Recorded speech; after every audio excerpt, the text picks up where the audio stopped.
Hello, hello, my friend. Welcome to another episode of From Impossible to Inevitable. I am your host, Megan Bauer. I'm so grateful and so excited that you pushed play today, and I hope to offer you another valuable perspective on how to improve in whatever way you're looking to improve, in whatever you're looking to do, whatever you're looking to accomplish or achieve. I hope I offer you a valuable perspective. Actually, today I'm offering you a practice. And this is very much a practice. The more you practice, the better you get. As we say here in my house to our girls on a pretty daily basis, practice makes better. Always just looking for better. Not perfect, better.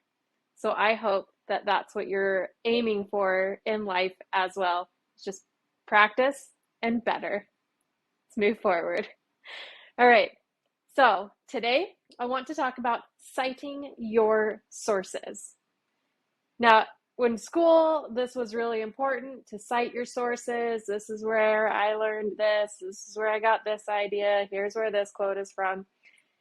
And that is such a clear, obvious thing when we are talking about something that is like very hard fact based, like, the temperature at which water boils or the temperature at which water freezes. And those are fact based. I could look it up on a scientific journal or something and be like, this is a legitimate source of this fact.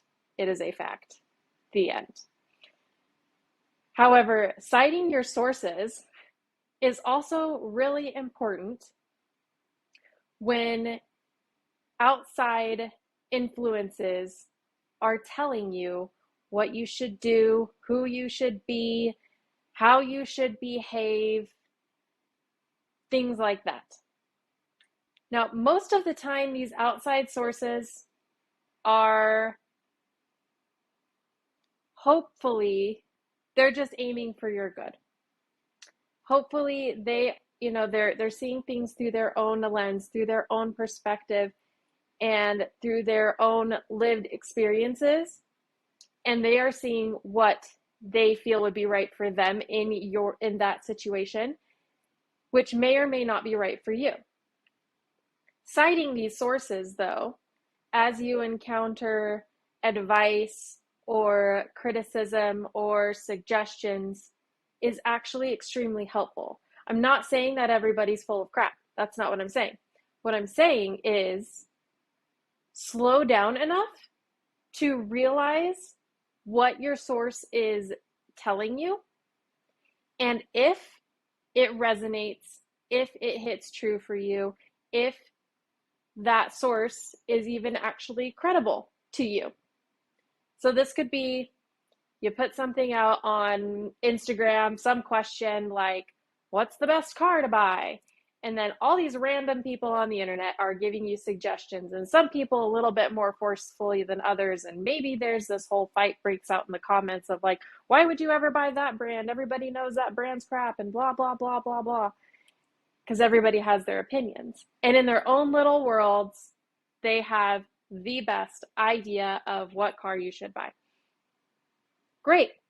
Now you have everybody's opinions. That's all they are, of random people on the internet. How credible do you feel in your soul of souls that their suggestions are? And maybe you know some of those people, and maybe those are the suggestions that you actually follow up on and do some research and some test drives and whatever it is. But knowing that this group of people don't necessarily know you or your needs or what you even want in a car or what you even like in a car or how often you are in your car, that is going to make a difference. If you're a realtor and you spend most of your day in your car driving all over town, having more luxuries in your car is going to be more important than a person who works from home and uses their car just to go get groceries and come home, right? Different needs. So while their opinions could be valuable, they could also not be, because, like I said, they don't know you, your needs, your desires, and what actually would serve you best. So while all of those random people on the internet, hopefully, have good intentions in sharing their opinions and their beliefs and their experiences, deep down, they don't know what is right for you. It is actually completely up to you to choose what is right for you. Now, that's a very easy kind of situation. I don't know why I gravitate toward car examples, but here we are. This becomes even more important the more personal the decision or the opinion, the criticism, the suggestion is, as far as who you should be, what you should do, how you should spend your time, the things that you should pursue. And what I mean by citing your sources is actually pretty literal. I suggest strongly that you practice citing your sources by writing them down. This is the question I had, or maybe I didn't even have a question. Some random person just came up to me and offered me their opinion on my life. And what in the world? Like, now I'm rethinking all of my choices because of this, the things this person said. Okay, once you get all of that written down, you can really look at it and be like, do I value this person's opinion? If it's a fairly random person, or you know that person is whack, or you know that how that person has behaved in their life and you would never make the same choices they would make, that's going to color it a lot differently than if it's a person you actually admire and respect and who has given you very valuable advice in the past and whose life that you would actually like to emulate, right? You're going to have different weight there. One, you can be like, okay, I appreciate them trying to help me. I'm grateful for the goodness in their heart, and I know what's better for me, and I'm choosing to release their opinions, suggestions, whatever. You can do that in great love. And you don't even have to tell that person. You can just do it energetically in your own soul and move forward without the weight of their suggestions, expectations, opinions. On the other side, if it's somebody that you deeply admire who is offering you a suggestion or a criticism or opinion or whatever it is, you can look at that and say, okay, I value this person. What here is true for me? And how do I want to implement this in my life? And what can I foresee as being the good that comes from this? And you can use this mental exercise to kind of test out decisions. Although you'll never know exactly what happens in the future because there's limitless possibilities. You can feel into a few of the possibilities as you write down these things in your journal, and you will know by how you feel, if you get quiet enough, whether or not you should take their advice or their suggestion or their criticism to heart and make changes based on what they have said to you. So this is a very literal practice. Grab your journal and do this when people either offer you their input because you invited them to or you didn't invite them to. If what they are saying has weight on you and feels like a weight, feels like something you should take into consideration, then get out your journal. If it's just heavy, then just process through it and be like, this person is whack. I love them. They want the best for me, but I know they're crazy. So I'm letting this go in love. And on the other side, say, how do I want to implement this? Because I know this will actually make me better and I'm super grateful for it. That is from outside sources. I want you to cite your sources in your self-talk too. This is a much more intense practice because you're with yourself all the time. And if you're not saying nice and helpful things to yourself on a regular basis, you need to slow down, slow way down, grab your journal, grab a pen, and be like, I just told myself that I suck. Why? Okay, here's why I believe that I suck. Is this true? Do I actually suck? Do I have, do I have no value because of these things that I've done or thought or said or whatever? Can I change? Is that a possibility? And the hope is that you will see that when you have those negative thoughts, that negative self-talk in your head, you will see that all of those negative things are a bunch of lies. You're just being mean to yourself. And you cannot change from a place of being mean to yourself because that will come from guilt or shame. And that doesn't create a very lasting change. So I once read this or heard, I don't know, this example of a person who they wanted to eat better, they wanted to have a healthier lifestyle, but they just loved to eat a bag of chips, like a bag of chips. And, they would feel really sad and shamey about the fact that they haven't gotten onto a healthier lifestyle, even though they want to, even though they know they need to. And that shame would just lead them to self-medicate in a bag of chips, which would feel great for the duration of the bag of chips. And then afterwards, you're right back to the shame and the guilt and like, well, now I suck even more because I just ate an entire bag of chips. It doesn't actually help you. What helps you is, okay, slowing down long enough to say, okay, I think I suck because I consistently eat bags of chips instead of getting healthy. What's actually the case is I feel bad that I haven't done gotten healthy, done the thing, whatever. And so I am self-medicating by eating the bag of chips. I can choose whether or not I feel good or bad about myself. That is within my control. And when I feel good about myself, when I feel like, you know what, those are the choices I have made. However, that has no reflection on my actual value. That has no reflection on what I'm actually capable of. Those are the choices I made yesterday. Today, I love myself.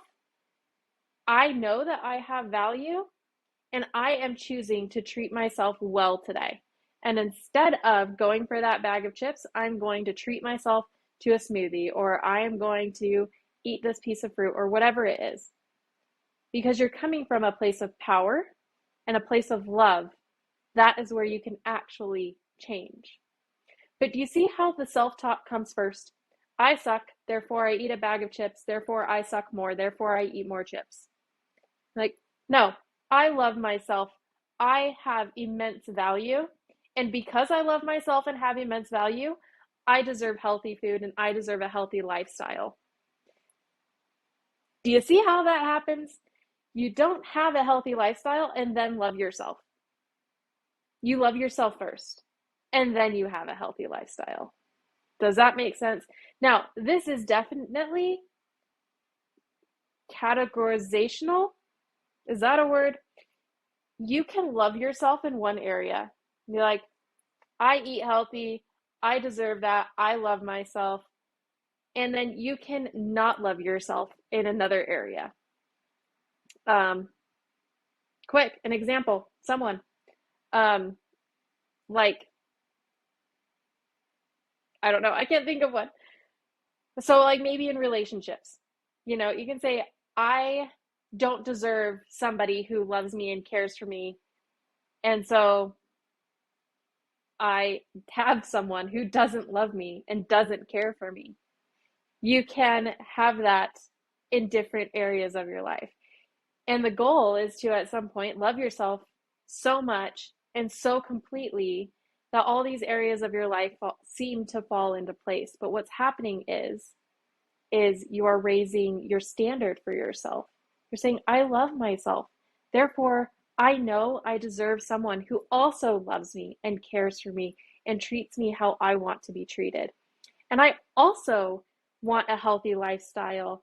And I also want to eat well. And I also want to take the time to read books and do things that I enjoy simply because I enjoy it, because I love myself.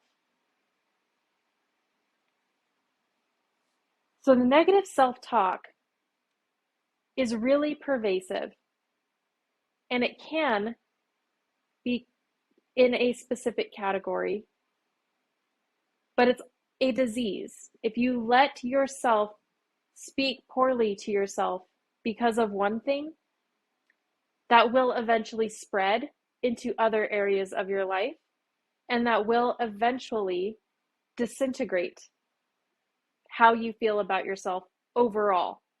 It's a very slippery slope. So when you start on these negative, deprecating self-thoughts, if you take the time to stop and grab your journal and notice what you're saying to yourself and consciously choose to say positive, nice things to yourself, you will change how you view things and what you can do about them. This will give you more personal power, and you will be able to change yourself, your situation, your environment, your circumstances from that place of love. That's where the power comes from. That's where the change comes from. And one of the tricks that I learned once about negative self-talk, and you write down all of these things that you say to yourself that are just kind of just mean.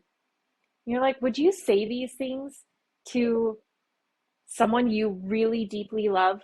I've got 2 daughters, and I've used this very exercise before, and I've written down all these things that I have said to myself, within a period of time. And I've looked at that list and I've asked myself, the next thing I wrote down was, would I say this to my daughters? Would I say any of these things to my daughters? Heck no, I would not.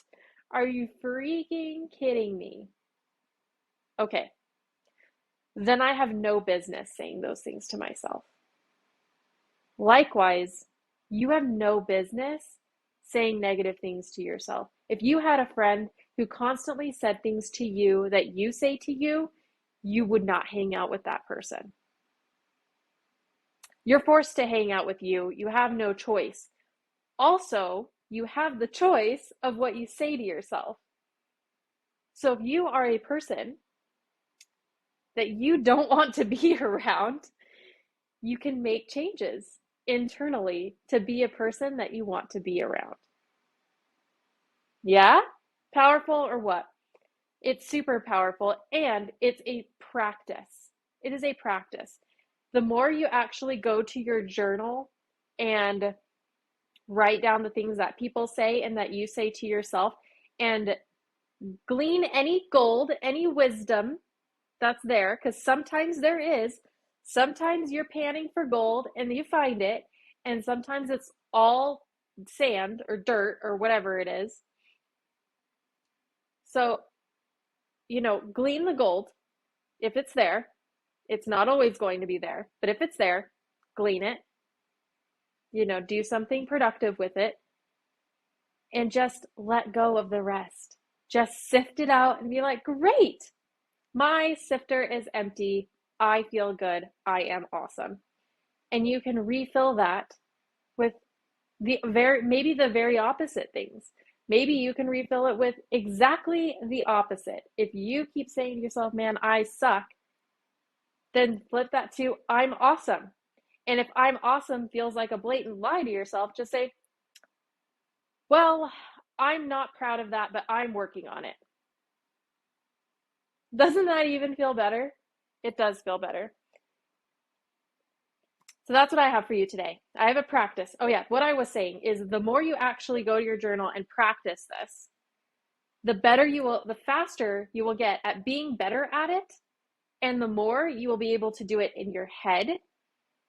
And the faster you will get at doing it in your head, and the more instant it will become that when you hear something, when somebody gives you some uninvited piece of criticism, and you're just like, you're cute, in your head, of course, you're cute, you're a little whack, I appreciate that you love me, and that is not for me. And that's okay. You can just love that person. You're like, yeah, thank you. I know you're crazy. There it is. So, and then that's when it's a superpower, because then it's not ever heavy, because you're not actually holding on to it. You're just like, oh, cute. And you just push it aside. I realize I forget sometimes that people listen to the podcast, and when I've got my cute little hand movements of my hand going from one side of the screen to the other, pushing things away, you can't actually see what I'm doing. So YouTube's great because you get to see my face and all of my very helpful hand movements. If you didn't realize there's a YouTube, there's a link to this episode in the show notes, and then you can find all the other episodes as well. If you're watching me on YouTube, there's a podcast version in case you would rather not know what I look like and what my hands are doing. Hooray. Okay, thank you for joining me here today. I hope this is a practice that you will consider. I hope you'll try it out a few times, maybe a few dozen times, because the more you do it, the more helpful it is. Like the first time, it's just going to feel laborious, and that's just that. You know, the first time you do push-ups, they are not super.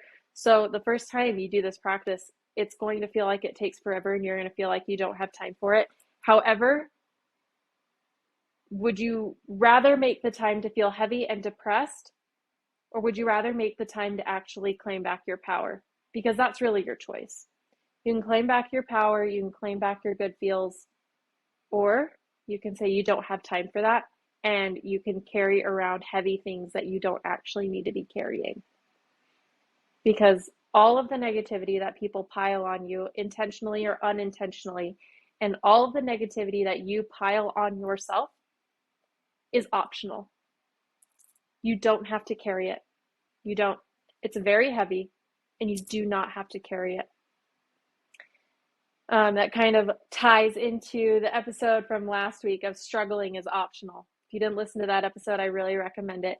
All of this negative stuff, it just adds to struggle emotionally and energetically, and it's optional. You can get rid of it, and you can get rid of it through your journal. You can let it go. The more you practice letting it go, the more natural it'll be, and the less you will actually have to let go, because you'll be like rainwater on a duck. It just slides right off. You don't even feel it anymore. Amazing. Superpowers. Okay, that's all I have for you today. I hope you have a fantastic day. And thank you for your subscriptions, your likes, your comments, your shares. Thank you so much for sharing this with the people that you love and care about. I love and care about you, and I am so grateful for you doing your part to help others, even if it's through me. That's what I'm here for. That's what I'm showing up for. I'm showing up for you and those you love and those you care about and those you want to help in your life as well. I hope you have a fantastic day, and I, of course, wish you all of the sparkly things. Bye.